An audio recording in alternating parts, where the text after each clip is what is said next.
Hey everyone, Adam here from Fiasco Productions. Hope you're doing well, having a great day. In this video, I want to talk you through my current mixing template. Now, most of what I do is working with alternative rock, pop rock and country artists. So when I come to mix, more often than not, I find myself using the same delays, the same reverbs, the same sorts of bussing and routing. So it makes sense to have a template set up. And since I've been doing this, it has massively sped up my workflow. And also, I think it's helped me get better mixes because I spend more time focusing on the mix rather than all of the kind of admin stuff of getting everything set up. Now, most producers and mixers that do this professionally tend to work within a specific niche, whether that's working with EDM artists or heavy metal artists. So it makes sense to have a template, particularly if you're working on a similar sort of music most of the time. Now, obviously, it's important to state that obviously every song, every artist, and every mix is different. They're all going to need individual treatment. However, it does make sense if it's the same genre to have the template set up for speed reasons, because you do tend to use the same sorts of delays, the same sorts of bussing, and it just makes sense to have all of that set up. This is by no means hard and fast. It's not a case of that I will just always use this template and nothing else. It's just a starting point, but it's good to have as that starting point because it gets you a bit closer to where you're going much faster. So let's dive in. Now, as a mixer, I tend to use a top-down approach, and what that means is processing the mix bus and then working backwards. I find that that just helps me get to where I'm going quicker. It also helps me to get a mix that gels. So here is what I have on my mix bus. So it all starts with this plugin from Slate Digital, which is VCC, and this is emulating the mix bus of an SSL 4K-E console. Just before that, I have a trimmer. This is just a clean gain plugin so that I can drive more signal into the mix bus if I want, or if it's coming in too hot, I can back it off a little bit. After that, I'm going into a compressor. This is also by Slate Digital, and it's the FG Red. This is emulating a Focusrite Red 3 mix bus compressor. Again, I really like the tone of this compressor on the mix bus. I'm using a very low ratio of 1.5 to 1. The attack I've got somewhere in the middle. The release is on auto.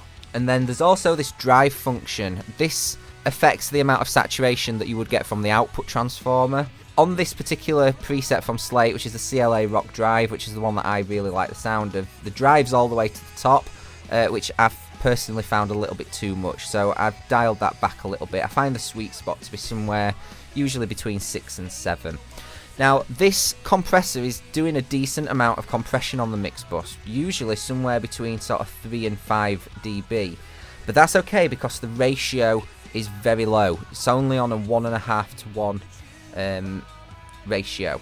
Again, depending on the mix, depending on the sort of like individual characteristics of it, then I might do a bit more, I might do less. After the compressor, it's then going into an EQ. I really like the API EQ. I have a couple of Warm Audio Pultecs in my rack, which I used for a very long time, but more recently I've preferred the sound of this plugin. All I'm doing is just adding some top and bottom.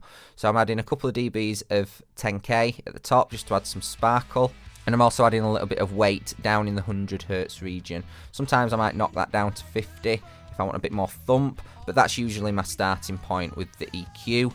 The compressor sometimes can kind of suck away some low end, so that's why I'm adding that back in here. The final thing I'm then going into is tape. This is Slate VTM. I have that set on 15 IPS. It's also on the the half-inch 2-track. So that's the master tape, and the tape type is the 456. On the 15 IPS, I do tend to find that adds quite a bump in the low end. So I am taking some of that away with the bass alignment. I've got that down to about -3. It's just an inherent character of tape that on 15 IPS you do get a low end bump. Now, I do also have another plugin down at the bottom here, which is currently disabled. This is the FabFilter Pro L2 limiter. What I will do while I'm mixing is just turn this on and off, just so that I can hear how the mix is translating when it hits a limiter.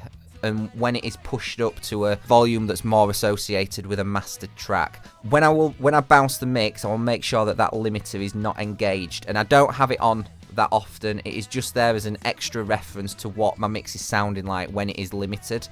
Obviously all of this other stuff up here I will keep on because the mix is built into that, and quite often when you use a top-down approach, if you take that off, the mix falls apart, which obviously we don't want. So after the mix bus then, I have some effects channels, and I also have some group tracks, some buses. We'll start with the effects channels. Now these are delays and reverbs that I just tend to use 9 times out of 10 in my mixes. Sometimes I might find that I want a different reverb or a different delay, and that's fine, but these are my starting points, and these are what I use most of the time. So the first delay that I've got is a slap delay. I'm using Repeater by D16. This is just emulating the kind of delay that you would get from a tape slap, which is usually somewhere around 160 milliseconds. However, because I didn't want this to be a mono delay, I've put a 10 millisecond time differential between the left and right channels. So I've got the left set to 160, the right set to 170, so that this delay just has some stereo spread to it. After the delay, I then have got a tape plugin, just because I want this to sound like a tape delay. The next delay I've got is an 8th note delay. Now this is what I will tend to send vocals to, so it's an 8th note, so it syncs with the tempo of the project. However, at the bottom of this plugin you see this toggle that says spread. When it's on 0, that would just be a mono delay. The left and right would be 8th notes. When you put it to A or B, this puts a subtle stereo spread onto it. So kind of like what I was doing with the slap delay, where I manually put it in. That kind of does it for you. I just already set it up on the slap delay. So the A gives a subtle stereo spread. The B one is kind of like a little bit wider. So that's what I tend to use for vocals. I then have another delay which I call the throw delay. This is for the really long, sort of like exaggerated delays that you might have in between vocal lines. So this is set on a full note. Sometimes, depending on the tempo of the song, I might want to reduce it down to a half note, and again I've got a very subtle stereo spread on that. And this is the kind of delay that I would automate up just for certain sections of the song where you just want a vocal line to repeat. Sometimes I might use it on guitar solos if you've got like a really lush guitar solo with some space in it and you just want to repeat a couple of notes. It sounds great on that too. The next delay I have is a guitar delay. That's what I will send guitars to, so like solos, riffs, things like that. Now on this one I have different timings set up for the left and right channel. So I have an 8th note delay in the left and a 1/4 note delay in the right. And the reason for that is I tend to pan my guitar solos ever so slightly to the left. So I will tend to record them in mono and have them as mono tracks, but then I'll pan them very slightly in the mix, usually to the left.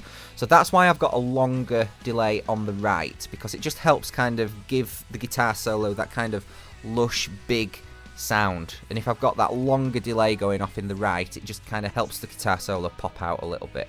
The final delay I have is what I call the crowd delay. Now this is really short. I'll have this set on 16th notes. Sometimes I'll even knock it down to 32nd notes, depending on how it sounds. And I've got the feedback all the way up. Now what this does is it's a series, it's like a burst of lots of short delays. So it kind of emulates like a cave almost. So you'd get lots and lots of little short slapback delays that kind of go on for a while. This sounds really, really good on vocals. It just gives them an extra sense of depth if it's kind of mixed in really low. It also sounds great on guitar solos, and it also sounds brilliant on strummed acoustic guitars, pianos, Hammond organs, and things like that. It just gives a big sort of sense of depth and space. So that's the delays. We're now on to the reverbs. Now, pretty much all of my reverbs I'm using the Verb Suite Classics. That's by Liquid Sonics, and it's part of the Slate All Access Pass. The reason I love that reverb unit is because it's got lots and lots of different reverbs all in one box. So the first reverb that I'm using is a Lexicon 480, and this is on the A plate. It's got a really long decay of around 2 seconds, and this is my typical vocal reverb. So my lead vocals, my backing vocals will all go to this, and it's just a really, really lush reverb sound. One thing I do have is a really long pre-delay. So I like to have my pre-delay sort of anywhere between 150 and 170 milliseconds. What that does is it detaches the vocal from the reverb, because the reverb is sort of pre-delayed. What that allows is it allows you to have the reverb quite high in the mix and kind of giving you all that lush qualities of the reverb, but without it smearing or getting in the way of the vocal. So you can get this sort of really intimate vocal sound that's still got a big lush reverb on it. If you haven't tried playing with pre-delay yet, do it and try putting a really long pre-delay on your vocal. It was revolutionary for me. What I also have, before the signal hits the reverb, I have got some processing. So I've got some EQ. I'm taking it off some top end, so that's set to 8K, and I'm ducking some of that out. The main reason is to get rid of some of the high end. There's nothing worse than hearing S's kind of hit the reverb and kind of go everywhere. Don't like that. It kind of gets a little bit too splashy. So I like the vocal reverb to be fairly dark. I'm then adding a little bit of lower mids, around 300 Hz, just to give it some more weight. And then I'm taking out some low end rumble at around 70. I'm then going into this plugin, again by Slate Digital. It's called FG Bomber, and this is like a transient designer. And when you drive the signal past the middle, past 0 and into the red, you get tons and tons of sustain. And I love how that sounds on reverb, because it just brings up all the sort of lushness from the sustain of the plate. The next reverb I have is a Sony DRE 2000 reverb, and this is a medium room, so it's just a very small room reverb. Nothing special, to be honest with you. It's fairly short decay, so it's around 600, 700 milliseconds. And I've also got an EQ going into this reverb to make it really, really bright. I want this really, really bright room. Now, if you notice here, I've got a shelf set at 1.5K, and I'm boosting loads of it, like 11 dB. I'm also taking out a little bit of low mids as well. So this is a really bright room. It sounds brilliant for drums. So I'll send like snare samples to it. I'll send my room tracks to it. It also sounds brilliant on vocals. If you don't want the sort of big lush plate reverb, if you've got like maybe a more acoustic stripped back song and you want like a shorter reverb, sounds great for that too. I also love this on acoustic guitars and even electric guitars as well. Sounds great. The next reverb I have is a Lexicon 224. This is another plate, but this is the percussion plate. So this is where I'll send things like tambourines, maybe shakers, but usually tambourines. The next reverb I have is a Hall. This is an Eventide H3000, and this is my big Hall reverb. So it's, again, a fairly long decay. It's over a second. The pre-delay I might have somewhere between 0 and 15 milliseconds, depending on the song. And this is just for that typical Hall sound. Sounds great for backing vocals, if you want to push them back in the mix. It also sounds great on guitars. I will put lead guitars through this, sometimes maybe even rhythm guitars. It sounds great on acoustic guitars, sounds great on strings, also sounds good on pianos, organs. It's just a really nice reverb. Before it, I do have an EQ, but this is all set flat. As I'm mixing, if I want the reverb to be a bit brighter, then I can add some top end.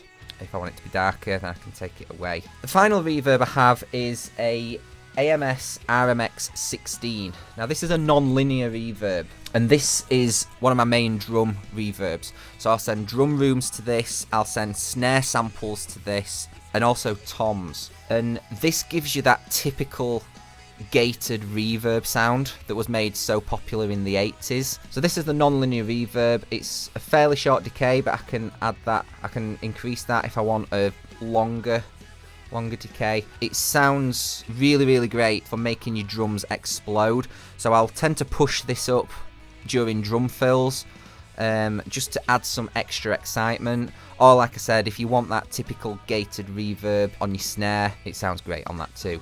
Now before we move on to the group tracks and the buses, it's worth mentioning that all of my delays are being routed to reverbs.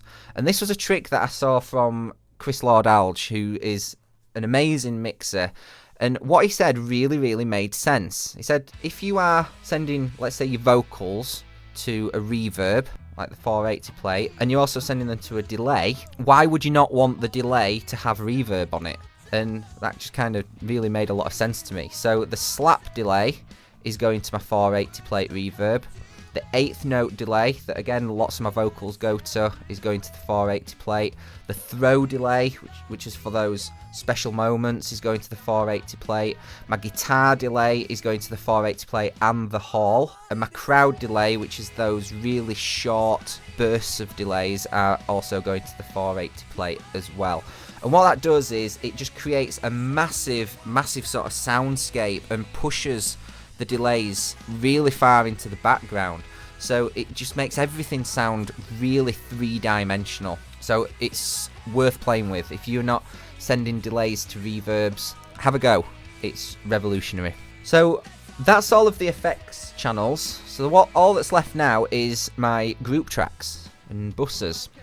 So the first one is a drum bus. All of my drums go to this, and there is absolutely nothing at all on it. The only reason I have this is for the fader.